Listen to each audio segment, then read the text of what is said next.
अस्सलाम वालेकुम दोस्तों, उम्मीद है आप सब खैरियत से होंगे। ये देखिए मैं कितनी मज़ेदार चीज़ बनाने लगी हूँ, यानी आपको बचपन याद आ रहा है ना? ये है क्रीम रोल।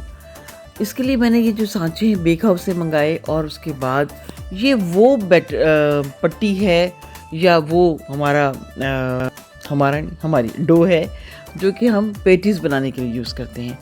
बिल्कुल वही होगी, आपने उसको बहुत बारीक-बारीक काटना है और जब आप उसको बेलेंगे तो भी आपने बहुत थिन लेयर बनानी है, मोटी नहीं बनानी। और फिर उसके बाद आप इसको बहुत अच्छे तरीके से लपेटेंगे, बिल्कुल ऐसे बहुत आसानी से लिपट जाता है। और आप इसको रखेंगे, एग वॉश करेंगे, जो एग नहीं पसंद करते वो इसके ऊपर दूध से वॉश करेंगे।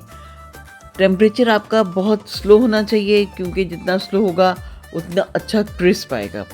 मैंने 160 पे इसको 30 मिनट के लिए बेक किया था और जनाब फिर उसके बाद मैं बनाने लगी हूँ क्रीम। वो क्रीम विप क्रीम मैंने ली थी, बहुत आराम से। आपको पता है केक्स वगैरह में भी हम वही बनाते हैं, बीट करते हैं और फ्लफ़ी कर लेते हैं और डबल ट्रिपल करके उसको बहुत अच्छा सा रख लेते हैं। तो वही क्रीम है। इस पे और भी तरह की क्रीम्स डलती हैं मगर मैंने इस पे व्हिपिंग क्रीम डाली है जो कि मुझे बहुत आसानी हुई।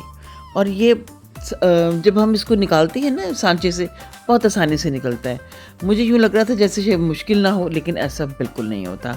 आप क्रीम पफ बनाएं और बचपन को याद करें, इंजॉय करें, अपनी मर्ज़ी से क्रीम भरें ठसाठस जैसे मैंने भरी थी।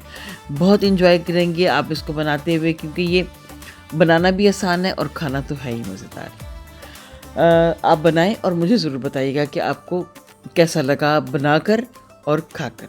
दें दिलशाद नसीम को इजाज़त, फिर मिलेंगे किसी बहुत अच्छी रेसिपी के साथ। तब तक के लिए खुदा हाफिज़, रब रखा, अपना बहुत सा ख्याल रखिएगा।